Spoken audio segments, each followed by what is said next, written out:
To install Enscape, first make sure you have the installer available. This can be done by either applying for a trial on our website or by purchasing a license key. You'll receive a download link in both cases. Which version you are installing is irrelevant. The student version, the trial version and the paid version all use the same installer.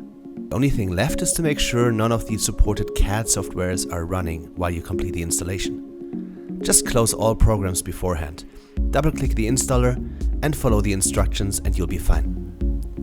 After the installation process is finished, you should see an Enscape toolbar in your Revit interface. Some of the buttons are grayed out when Enscape is still closed. If the Start button is grayed out, that's because you don't have a 3D view in your Revit project. The fastest way to place one is to click the default 3D view button. Any project or family can be opened in Enscape immediately, as long as there is a 3D view in the project. So let's do that and see each other in the next lesson.